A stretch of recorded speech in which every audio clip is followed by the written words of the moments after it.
Hi everyone, I apologize for the less than perfect setup tonight. I'm working upstairs, and Shane and Vincent are downstairs, so you might hear them during this recording. But I wanted to get a few videos out tonight that one of them has a lot of people have requested, and the other one is talking more about a specific tarot card. So that will come next. But for this video, one of you especially messaged me recently and had asked for some information on using the cards. Can you use your cards too much? And just like some particulars on how I specifically work with my cards. And I thought that they were really great questions, and I've had a lot of similar questions over the years, especially over the past few months. So I thought I would start to look at some of those tonight. I probably won't get to all of the questions that were asked in the message, but I will at least get started on them, and thank you for your very eloquently worded message. The questions were really great and very clear, and I really felt excited about answering them. So, first of all, you had asked about, sorry guys, I have really bad allergies right now. First off, the first thing that I want to look at that you had asked about was, how often do I use my cards, and especially as you're starting out with working with cards, can you use them too much? How can you really trust your intuition with the cards? And if you're using them too much, like, is it almost wearing it out, or making it so that you can't get a clear message with your cards? So I will start by saying that I use my cards every day. I do a daily draw as often as I can on my Facebook page, and I also do a personal draw in the morning from at least one, possibly 3 decks, depending on how I'm feeling for the day.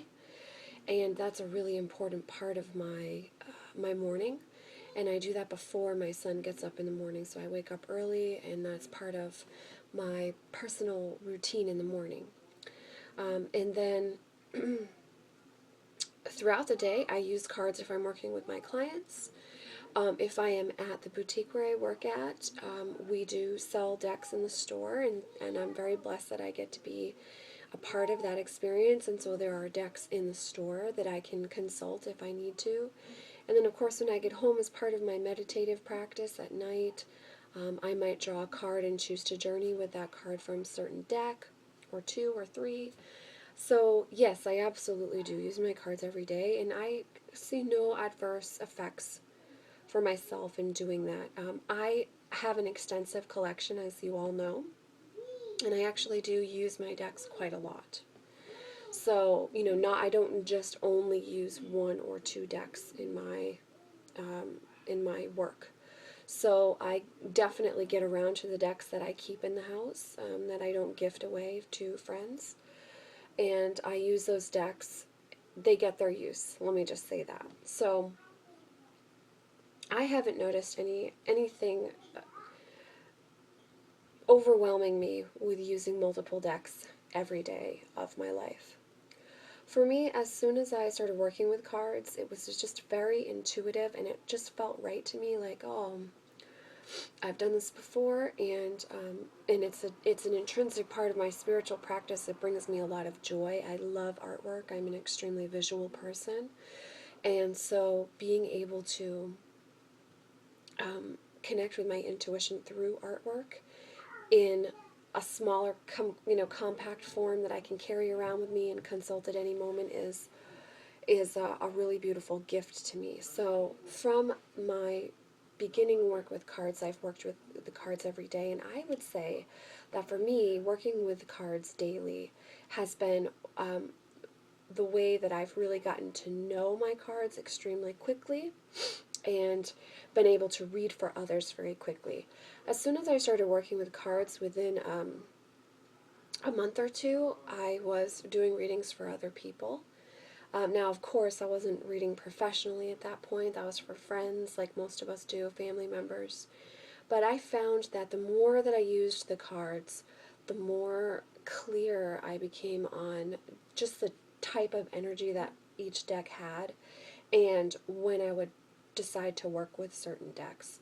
So that was I think that was a really important part in me becoming very comfortable pretty quickly working with my tarot and my oracle decks. So I think that daily use is really beneficial if you are drawn to use tarot and oracle decks as more than just like a really pleasurable add-on to your day or your spirituality. If you're someone who's really drawn to actually reading with the cards and wants to use them in healing work for others, I always recommend for students who choose to work with me that there is some type of daily draw going on in your experience, at least for a little while, so that you can become comfortable with the cards themselves.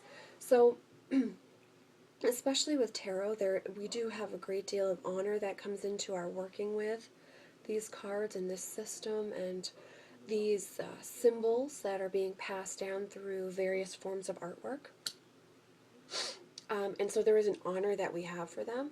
But I find if we don't interact with the cards enough, we do kind of become afraid of them instead of understanding that they are their own energies and their own personality. So I am a reader who will tell you that each of my decks, in my experience, has their own personality and have energies associated with them that have come to work with me or the people that I'm going to read for specific reasons. And the more time that I spend with the deck, the clearer that it becomes to me, like the type of work that the deck has come into my life to do. So, for instance, if I'm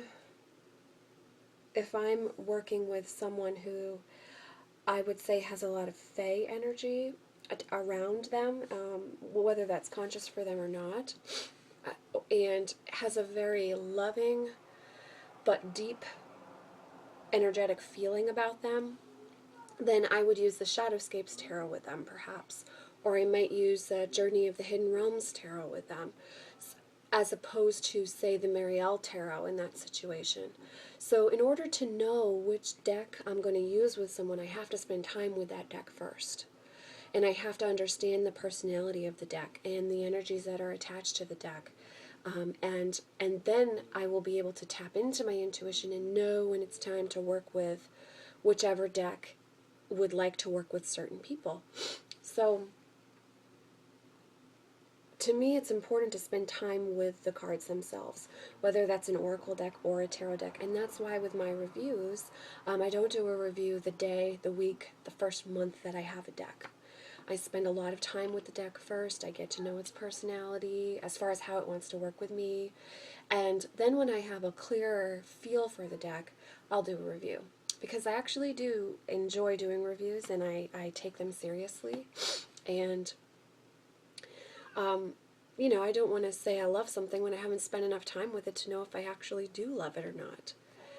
So as far as that aspect, I do feel that spending time with your deck or decks is important, whether that's tarot or oracle. I am someone who now, as a reader, over 5 years into my practice, as a professional reader, I pretty much don't really use spreads anymore. I will use them personally for myself occasionally, but for the most part, when I read for others, I don't actually use a spread. I like to work completely intuitively and lay the cards out and see what story is being told in the cards and what's coming through for the client or the querent, however you want to say that. So for me, spreads, because I know that was another question, like how often can I do spreads? I'm only doing them once a month. I'm nervous to do them more often than that. When I was working with spreads, especially at the beginning, I did a spread a day pretty much, and it wasn't always for me. It would just be practice spreads, like just getting to know, again, the personality of a deck. Like when I see the Five of Grails in the Tarot of Vampires, what is the message there for me? And so I would do spreads for imaginary energies or people. And if you're looking for a book that kind of can help you get a handle on that, Tarot 101 by Kim Huggins is really great for this, just like helping you to feel comfortable with doing that and knowing that you're not crazy for working with spreads that way as far as imaginary readings. And Barbara Moore's Tarot Spreads book is a great one, just because she talks about that too, doing, pretend readings and spreads and working with that. So when I was first starting to do my reading, I absolutely did spreads every day. They were not always readings for myself, because you do get to a certain point where, especially if it's around a big issue, you've done the spread, you understand what's going on, and sometimes you just continue to consult something till you get the answer you want. And for me, when I do a spread for myself, I'll typically just do one spread around a certain issue. If I'm doing like I'm waking up in the morning and I'm just drawing a few cards just to feel like what's the energy around me today, what guides are here to assist me, and what do I need to be aware of, like what am I calling into my experience that maybe I don't want to, or maybe I do want to. I'll do a spread in that way for myself every day. But if I'm looking at a specific issue, like should I quit my job, should I move, is it time to end a friendship or a significant relationship, or how do I heal from the pain of various experiences in my life, I'll typically do one large spread for that, meditate with that spread, leave it out for a few days, sit with the energy of it, journal about it, and I won't consult spread after spread after spread about that. So I hope that gives you some clarity, at least like from my viewpoint, on doing spreads for yourself. So I do a spread for myself every day because I do lay out a card, 1 to 3 cards for myself. So you can consider that a spread. But that's much more about the energy that's around me than a specific question. If I'm really going into some heavy stuff in my life, I'm not going to over consult, because then I'm just looking for the answer that I want to hear, as opposed to the answer that I need to hear, or that it's necessary for me to explore in my life. So that's the advice I would give you on spreads, especially in relation to, doing them more than once a month. I certainly think you can do a spread more than once a month for yourself. Do a reading more than once a month for yourself. In fact, I encourage daily draws and small spreads for yourself daily, just to get comfortable with your intuition and to understand that a lot of what we're doing when we're reading cards is not looking for answers. It's actually reading energy. And when we become more comfortable with the cues that the cards are giving us as far as the answers go, then it becomes clearer for us when we're reading for others what certain associations are for. So for instance, for me, and I've said this in previous videos, but for me, when I see the Nine of Pentacles, and I'll just, hold on. I have to grab my deck. It's like all the way out on the other side of the bed.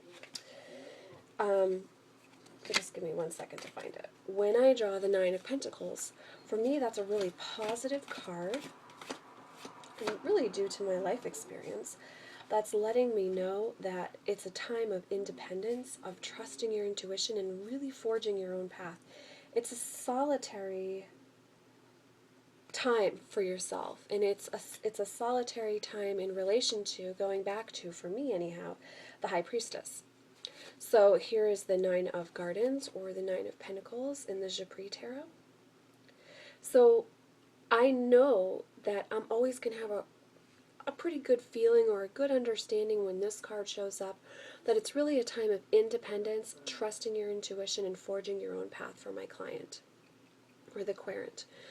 Now, you might work with the Nine of Pentacles in a different way, but do you see that I've had to have spent time with this card in order to trust my feeling when I see this card show up in a spread, which is why I'm always encouraging, people, viewers or clients or students of mine, to actually meditate with each card in the deck and spend time with each card in the deck, along with the research that you do in the physical book study that we do when we work with tarot or oracle decks, whether we're just looking at a guidebook or if we're really doing a lot of research into archetype with each card.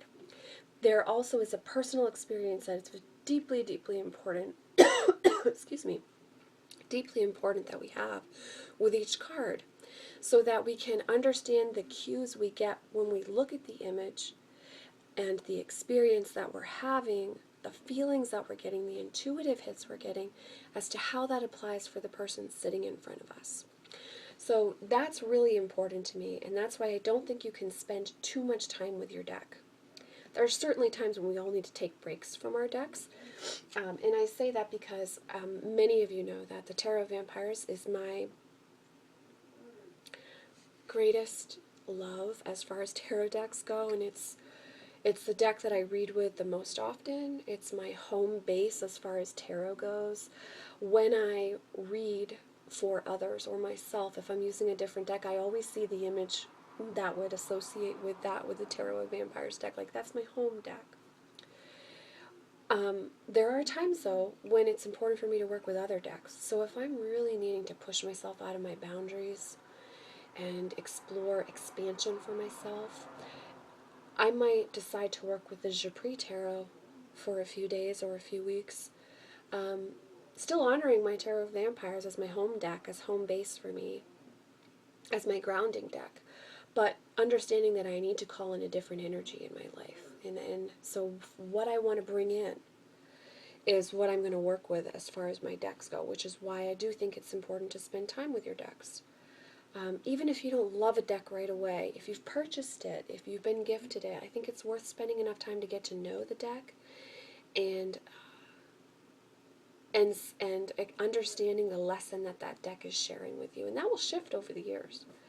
But for any given time, for where you are in these moments, what is the message that that deck is sharing with you? What is the relationship that you're having with that deck? So another example, if I really need to be really very honest and clear with myself and no frills, like no story, just give it to me the way it is, let me hear the truth, let me see the whole truth in a situation instead of just my angle. I'll pull out the Mariel Tarot or the Archeon Tarot, or I might choose to work with the Ludi Lesket Tarot. The Wooden Tarot also is very clear for me. So you can see that there are different decks that I know for certain feelings like it's time for me to soak the energy in from that deck and get the clarity that I need from that deck. So in order to know that that's the deck it's time to work with, I have to have spent time with the deck and understand the deck. So as far as that goes, like, I guess that's my answer. I don't feel that you can spend too much time with the deck.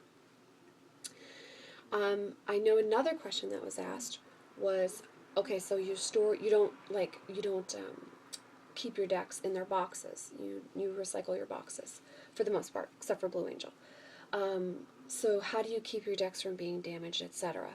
So I have altars in my home, and they are out of the reach of a 2-year-old. And I keep my decks on those altars.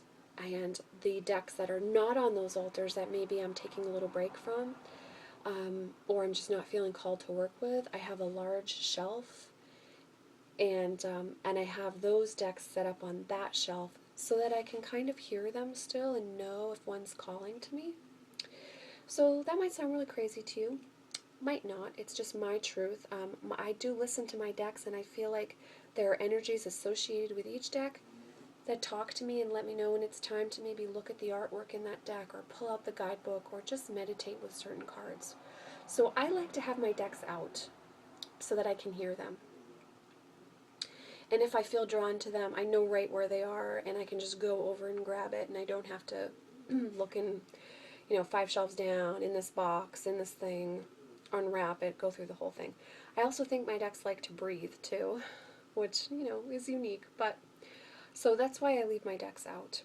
And again, out of the reach of children and in sacred space, so on altars or on areas that have been cleared so that they are, even if they're on vacation, as I like to say, they're tucked away and they're still out, but they're not front and center. And I try to make it very clear in my home that it is sacred space and to ask before touching. On rare occasion, I have people ignore that, but for the most part, people approach altars very reverently and do ask permission first. So I haven't found any trouble with that. My biggest issue has been sun damage. And so all I have to do to combat that is just shuffle the decks daily really quickly, the ones that are in altars that get a lot of sun. So for instance, some of you know, if you follow me on Instagram, I have a large altar in my kitchen, and I think I've done a video on that too, and that altar gets a lot of sun, so I have to shuffle those decks every day or I will have sun damage on those decks. So shuffling the decks every day is how I avoid sun damage. Um, and the only other problem I've had is one time Vincent did get a hold of a deck. And also, I did have some water damage this year. We had a particularly difficult winter this year as far as weather. And so there was some condensation that built up on that kitchen altar at night. And I did end up having to replace, I think, 2 decks from that. So that's my other concern. So now I know to leave them back farther from the window, if we're having a really heavy winter. So that's how I keep them protected and safe while they're out on display. They're in areas that are out of reach of little fingers and are in sacred space, on sacred space, so that other people know that it's something to approach with reverence. And I have several altars in my bedroom, and I have decks all over my bedroom. And thankfully, I live with someone. I have partnered with someone who's very understanding of that and doesn't disturb the deck peace in the bedroom. So I've got quite a few decks set up in my bedroom. I have a few altars in my bedroom, and I actually enjoy that. I don't find that it takes away from my peace when I'm meditating. It just brings a beautiful symphony to my meditations when I'm in sacred space in that area, which is this area actually, and even sleeping and everything doesn't affect me negatively at all. I also have a lot of stones around my deck, which do a lot of grounding and clearing and protection work too. So I don't worry about any of that stuff. Oh, there were a lot of really good questions, so I will be doing another video. But just to go back to that reading aspect, don't approach reading with fear. Approach it with honor, yes. With reverence, yes. With appreciation for the gift that this is in your life.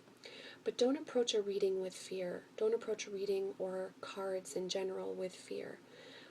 That's going to stop you from really being able to hear your intuition. So I would encourage you to do more than one spread a month. I would encourage you to work with daily draws. Just draw one card a day. Don't ask a question. Don't make it a thing. Just draw the card. Take a few minutes to journal what you are experiencing while you're working with the card. Don't look at the guidebook. Don't need it to be an answer. Like, this is the, Universal Wisdom Oracle. So just draw a card like this and journal how it makes you feel and what you think of when you see this card and the experience you're having looking at the card, and let that be it. Do that every day, and I think you'll find that you can get away from that guidebook meaning, memorization, nervous aspect of approaching the deck, and come to understand that it does have its own energy and emotions that it has to share with you. And you might find that that's helpful. So I hope as you're listening to this, the person who messaged me, that this gives you a little clarity. So this is definitely a part 1. There will be a part 2 later on, hopefully next week, where I will address the rest of the questions that were asked by this viewer and by several other of you. So I'm sending you much love, many blessings. I will see you in the next video. Thank you for watching.